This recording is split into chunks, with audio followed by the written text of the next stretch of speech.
Hello, everyone, and welcome to Daily Dose of English. I'm Tom, and I'm here to help you finally break through the speaking barrier. Today, we're going to solve one of the biggest mysteries in language learning. Why can you understand English perfectly when you listen? But when it's time to speak, your mind goes completely blank. In this episode, I'll explain exactly why this happens and give you practical solutions that actually work. We'll practice together using shadowing techniques, and by the end, you'll have a clear path to speaking more fluently. I'll speak slowly and clearly throughout, so you can follow along and practice with me. Let's start with a simple truth that might surprise you. Understanding English and speaking English use completely different parts of your brain. When you listen, you're recognizing patterns. When you speak, you're creating patterns. That's a huge difference. Think about it like this. You can recognize your friend's face instantly, but can you draw their face from memory? Probably not. Speaking is like drawing. It requires active creation, not just recognition. Many students tell me, Tom, I watch movies without subtitles. I understand podcasts perfectly, but when someone asks me a question, I freeze. Does this sound familiar? You're not alone. Millions of learners face this exact problem. The good news is, once you understand why it happens, you can fix it. Here's what's really going on in your brain. When you listen to English, your brain is in receiving mode. It's passive. You hear sounds, match them to meanings you've learned, and understand the message. But when you speak, your brain must do 5 things simultaneously. First, choose the right words. Second, arrange them in correct order. Third, apply grammar rules. Fourth, produce the right sounds. And fifth, do all of this in real time while someone is waiting for your answer. That's incredibly complex. Now let me teach you a powerful technique to bridge this gap. It's called the mirror method. When you listen to English, don't just understand it. Mirror it. Repeat what you hear immediately. Copy the rhythm, the tone, everything. Let's practice this right now. I wake up early every morning. Now you repeat. Coffee helps me start my day. Now you repeat. Learning English takes patience and practice. Now you repeat. This simple exercise trains your brain to quickly convert input into output. The more you do it, the faster this process becomes. Eventually, producing English will feel as natural as understanding it. Let's talk about fear. Fear of making mistakes is probably holding you back more than anything else. I see this constantly. Students who know thousands of words but won't speak because they might make an error. Here's the truth. Native speakers make mistakes all the time. We say me and John instead of John and I. We forget words mid-sentence. We restart our thoughts. And nobody cares. Communication isn't about perfection. It's about connection. Think about how children learn to speak. They don't wait until they know perfect grammar. They just start talking. They say things like, I go to the store, or I don't want no vegetables. Are these grammatically correct? Number. Do people understand them? Absolutely. And through practice and correction, they improve naturally. You need to adopt this childlike approach. Speak first, perfect later. Every time you stay silent to avoid a mistake, you miss an opportunity to improve. Mistakes aren't failures, they're data. They show you exactly what to work on next. Let me share a story about Maria, one of my students. She studied English for 10 years. She could read academic papers. She understood complex lectures. But she couldn't order coffee in English without rehearsing first. We worked together for 3 months using the techniques I'm teaching you today. Now she gives presentations at international conferences. What changed? She stopped trying to be perfect and started trying to communicate. Now let's practice some essential daily phrases. These are chunks you'll use constantly in real conversations. Remember to repeat after me with confidence. Could you help me with something? Now you repeat. I'm not sure I understand. Now you repeat. Let me think about that for a second. Now you repeat.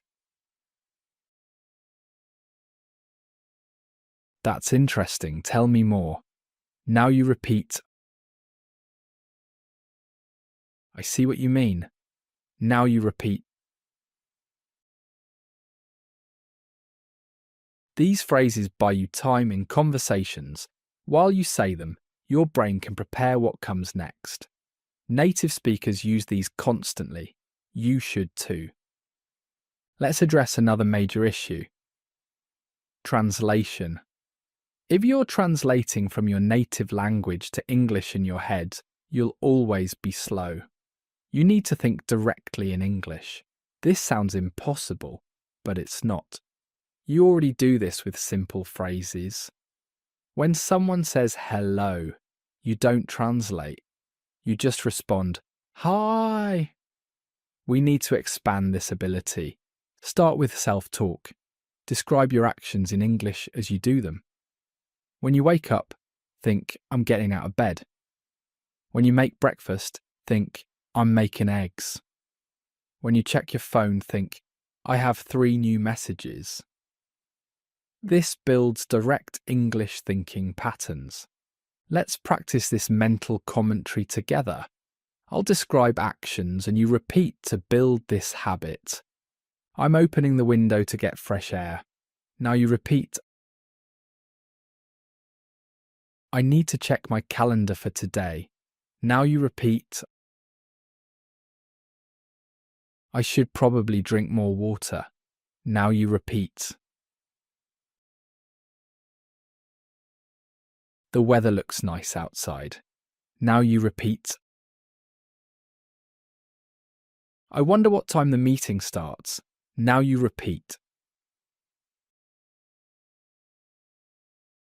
This inner dialogue in English rewires your brain. Instead of thinking in your language then translating, you think directly in English. It's like building a new highway in your mind. The more you use it, the faster and smoother it becomes. Now let's talk about vocabulary. Many learners memorize thousands of isolated words, but can't use them in conversation. That's because real English doesn't work word by word. It works in chunks, phrases, and patterns. When native speakers talk, we don't construct sentences from individual words. We use pre-made phrases we've heard thousands of times. For example, we don't think, I plus am plus going plus to plus the plus store. We think I'm going to go to the store as one unit. This is why you need to learn phrases, not just words. Let's practice some essential chunks that native speakers use constantly. I've been thinking about that. Now you repeat.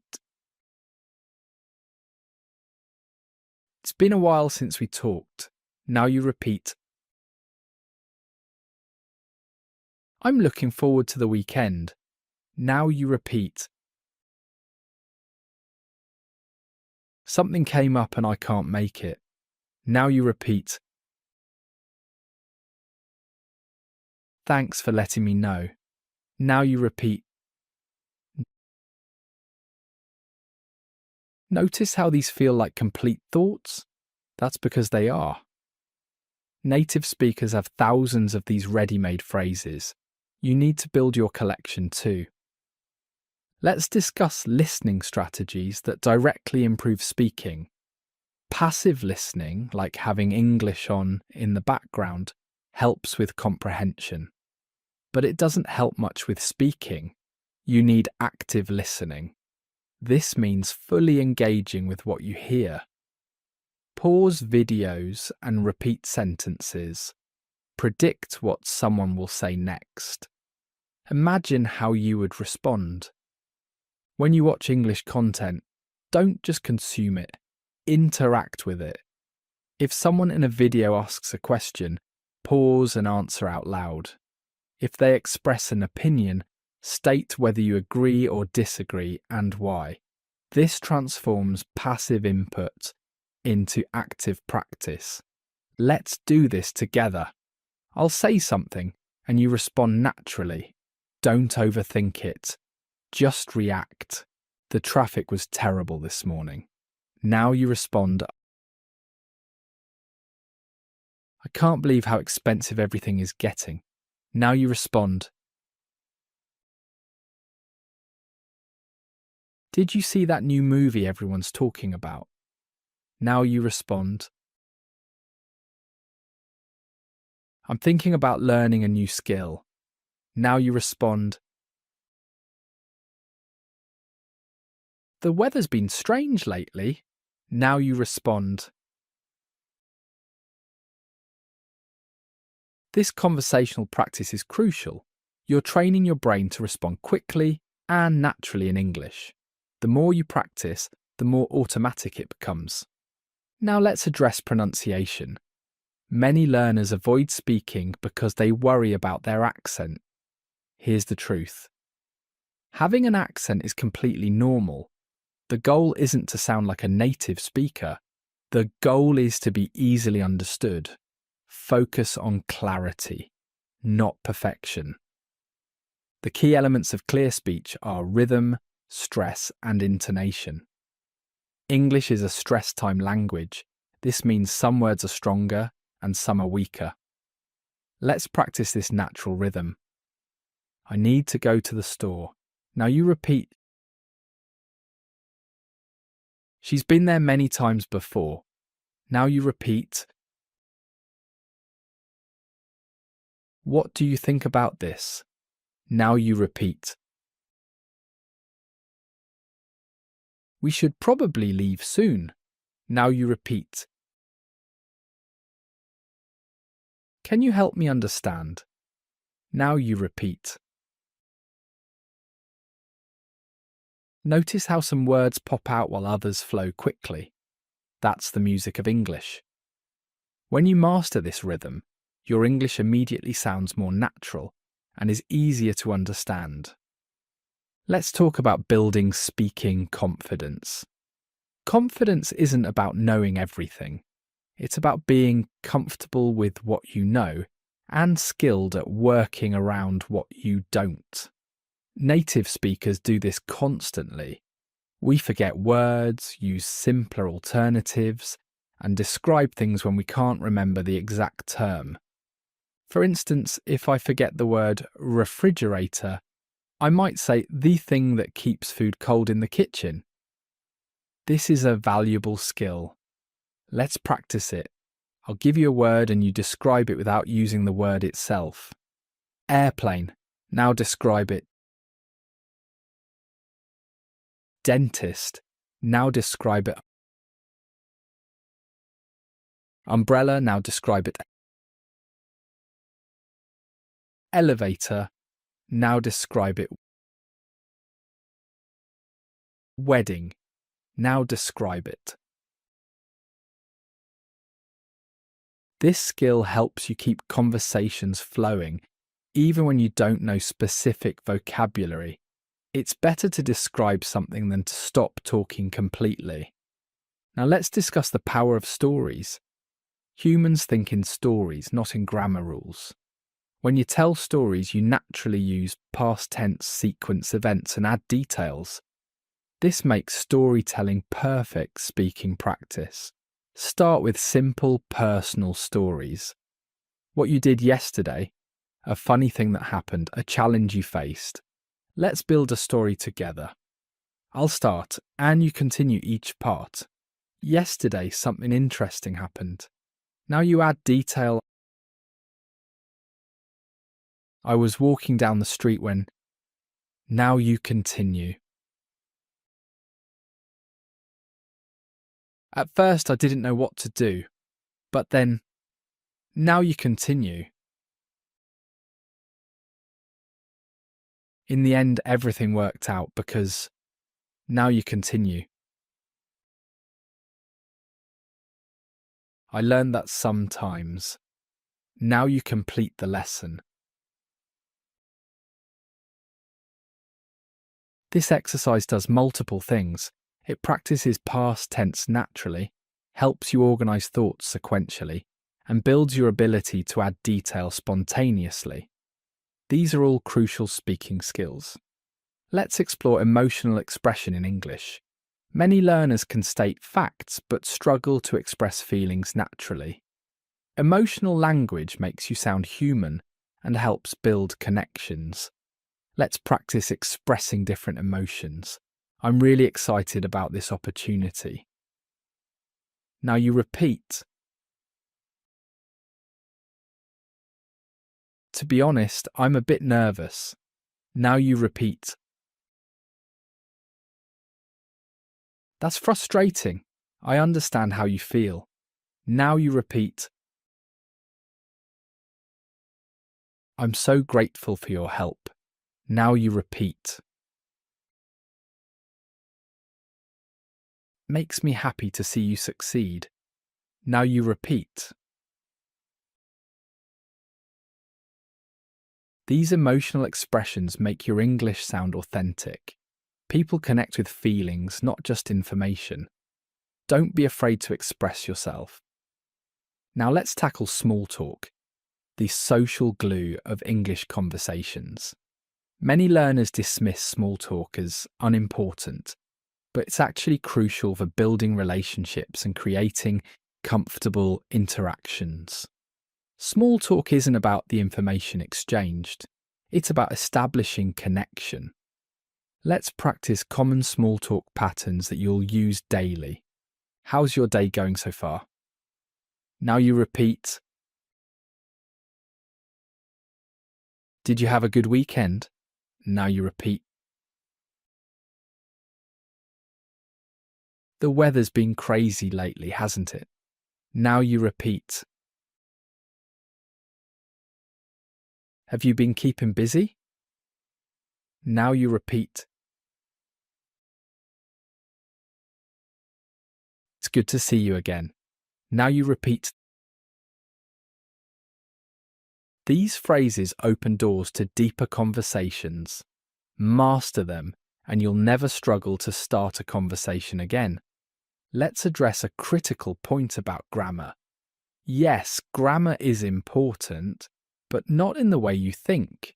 Native speakers don't consciously think about grammar rules when speaking. We use grammar patterns we've internalized through repetition. You need to do the same. Instead of memorizing rules, notice patterns. Let's practice some common patterns. If I had known, I would have come earlier. Now you repeat. She's been working here since 2020. Now you repeat. I was just about to call you. Now you repeat. They must have forgotten about the meeting. Now you repeat. I wish I could help, but I can't. Now you repeat. By repeating these patterns, you internalize the grammar naturally. It becomes feel, not rules. This is how children learn and how you should too. Now let's talk about the power of questions. Questions keep conversations alive. Good conversationalists ask more than they tell. Questions show interest, gather information, and give you time to think. Let's practice different question types. What made you decide to do that? Now you repeat. How long have you been interested in this? Now you repeat. What's your take on the situation? Now you repeat. Have you always felt this way? Now you repeat. What would you do if you were me? Now you repeat. These open-ended questions encourage detailed responses and keep conversations flowing naturally. They also take pressure off you to talk constantly. Let's discuss an underrated skill: agreeing and disagreeing politely. In English-speaking cultures, we often soften our disagreements and emphasize our agreements. This maintains harmony while expressing opinions. Let's practice. I see where you're coming from, but now you repeat. That's a good point. I hadn't thought of that. Now you repeat. I partially agree, however. Now you repeat. You might be right about that.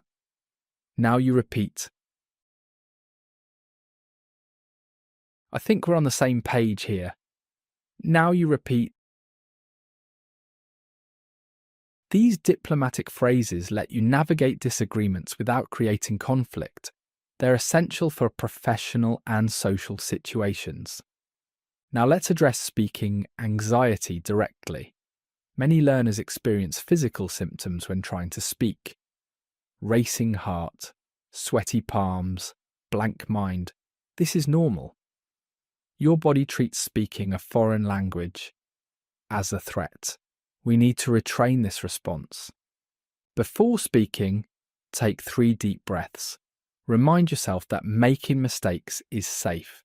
Start with low-pressure situations. Talk to yourself, then to patient friends, then to strangers. Gradually increase the challenge as your comfort grows. Let's practice calming phrases you can use when you feel stressed while speaking.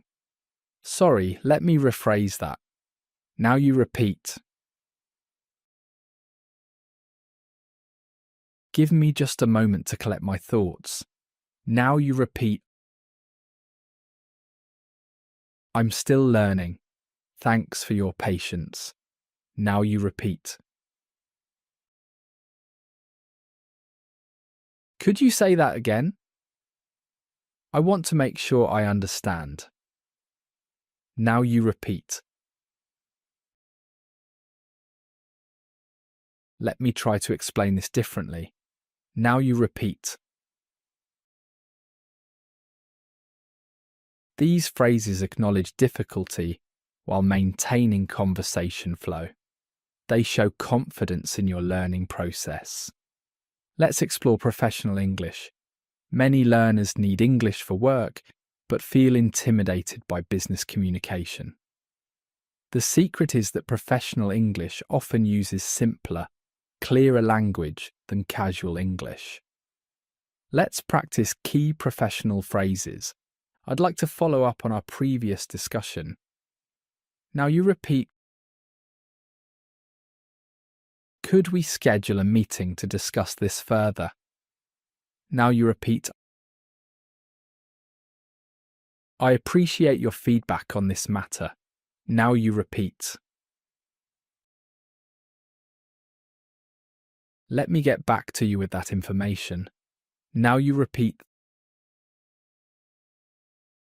Thank you for bringing this to my attention. Now you repeat. These phrases sound professional while being relatively simple. Master these and you'll handle most workplace situations confidently. Now let's discuss a powerful technique called linguistic shadowing. This goes beyond simple repetition. You match not just words but emotion, speed, and intention. Find English speakers you admire and shadow them completely. Copy their energy, their pauses, their emphasis. This technique rewires your brain to produce English naturally. You're not translating or constructing. You're channeling English directly. Do this for 15 minutes daily with different speakers, and your fluency will skyrocket. Let's practice emotional shadowing with different tones. Excited. I can't wait to see what happens next. Now you repeat with excitement. Concerned. I'm worried this might not work out. Now you repeat with concern.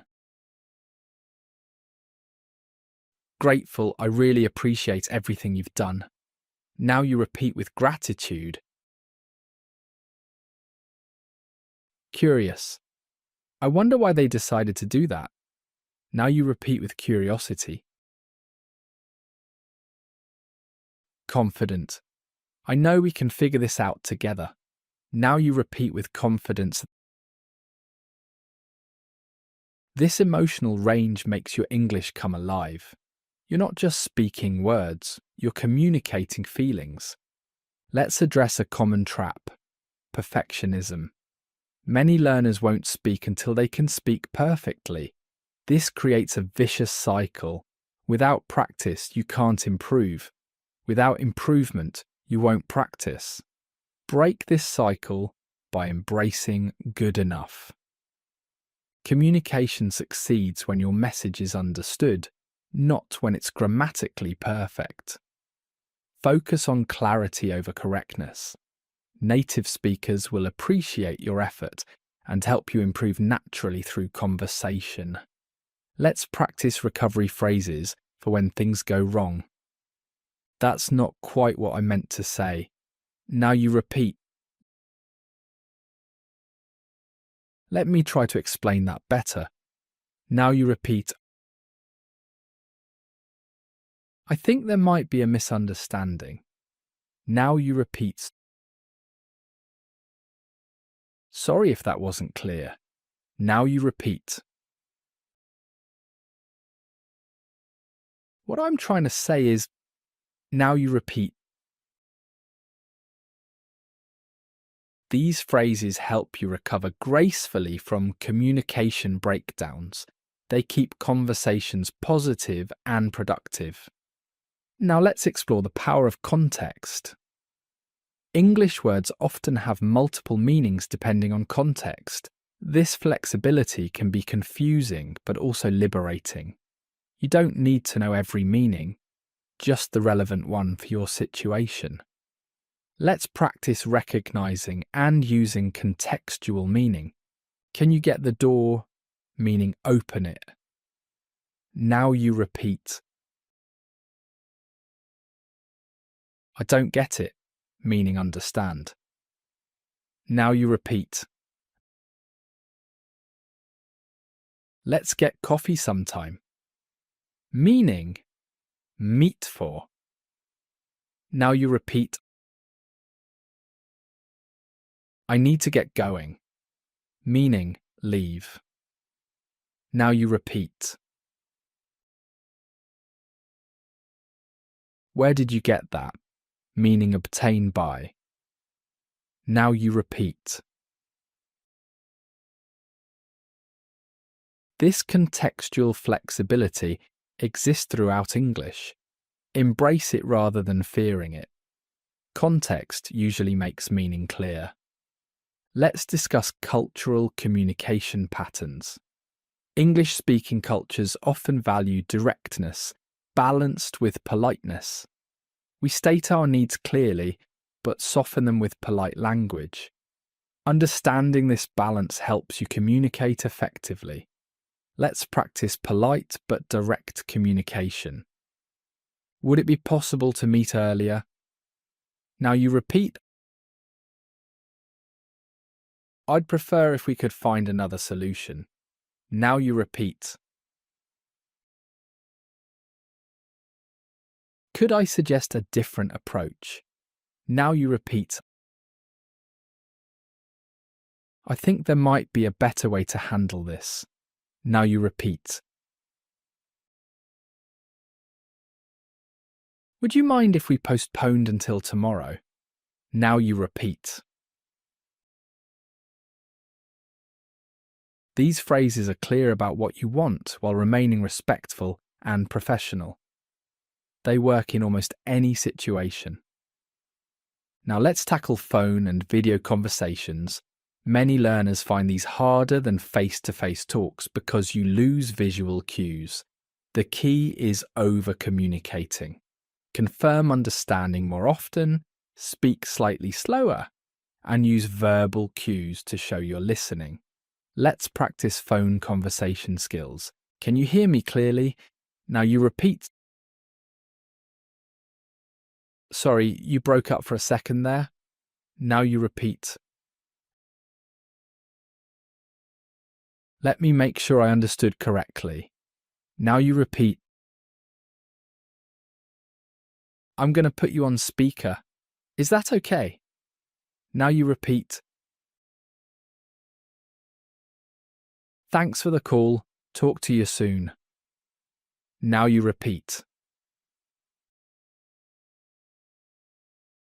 These phrases help navigate technical difficulties and ensure clear communication without visual cues. Let's explore the art of paraphrasing. This skill helps when you don't know exact words or want to confirm understanding. Paraphrasing shows engagement and helps avoid misunderstandings. It's also excellent practice for flexible thinking in English. Let's practice paraphrasing techniques. So what you're saying is, now you repeat. In other words, now you repeat. If I understand correctly, now you repeat. Let me see if I got this right. Now you repeat. To put it another way, now you repeat. These phrases buy thinking time while showing active engagement. They're particularly useful in professional settings. Now let's address the challenge of humour in English. Humour varies greatly between cultures, but understanding basic English humour patterns helps you connect with native speakers. You don't need to be funny, just understand when others are being humorous. Common humour patterns include wordplay, exaggeration, and self-deprecation. Let's practice recognising and responding to humour. That's putting it mildly. Understatement. Now you repeat.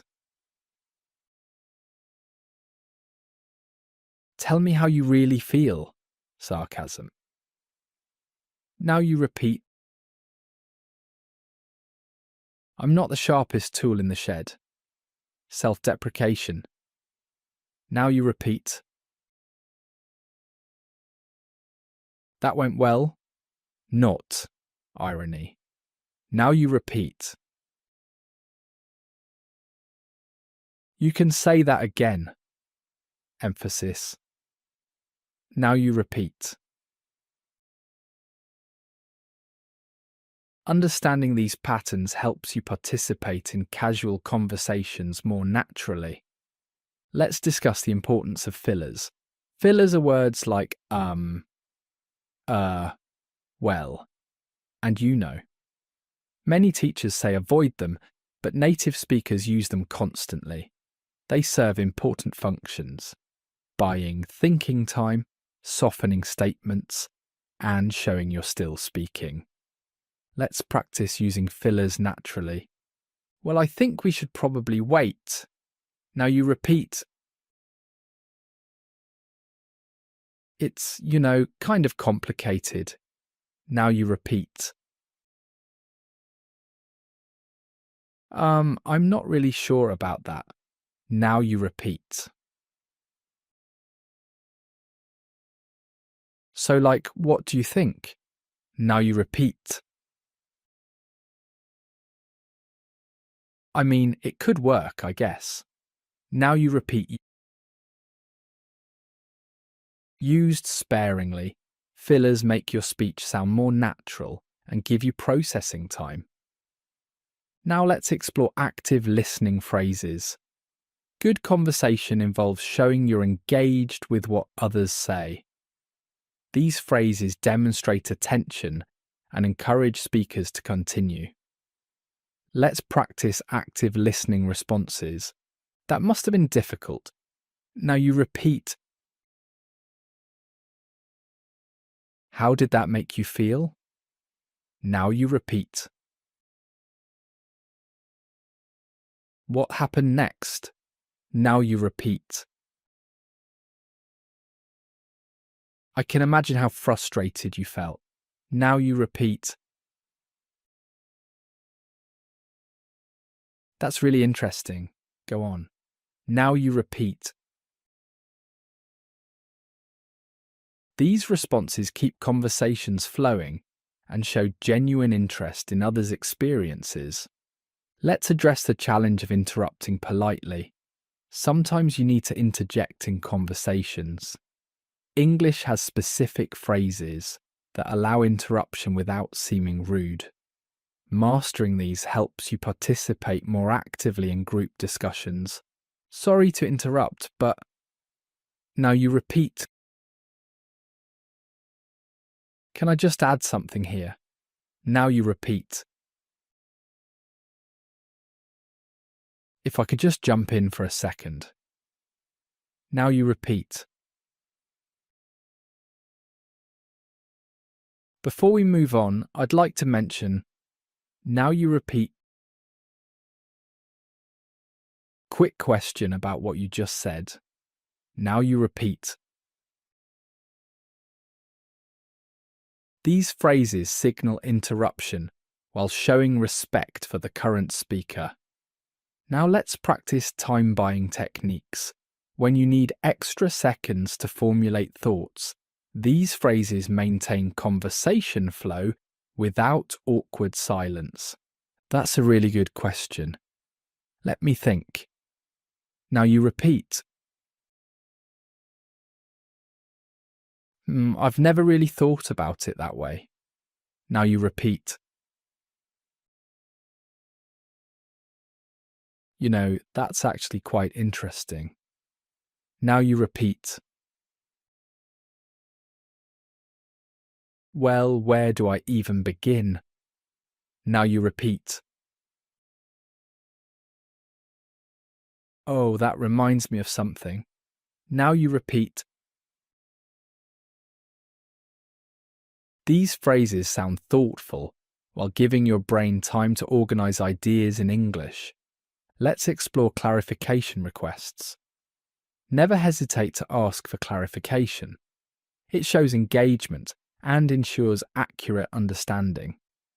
Native speakers do this constantly. It's a sign of good communication, not poor English. Practice these clarification phrases. Could you elaborate on that? Now you repeat. What do you mean by that exactly? Now you repeat. Could you give me an example? Now you repeat. I'm not familiar with that term. Now you repeat. How does that relate to what we discussed earlier? Now you repeat. These phrases help you understand fully while keeping conversations interactive. Now let's discuss the power of personal anecdotes. Sharing relevant personal experiences makes conversations memorable and builds connections. Even simple stories about daily life can enhance your communication significantly. Let's practice introducing personal anecdotes. That reminds me of the time when... Now you repeat. Something similar happened to me last week.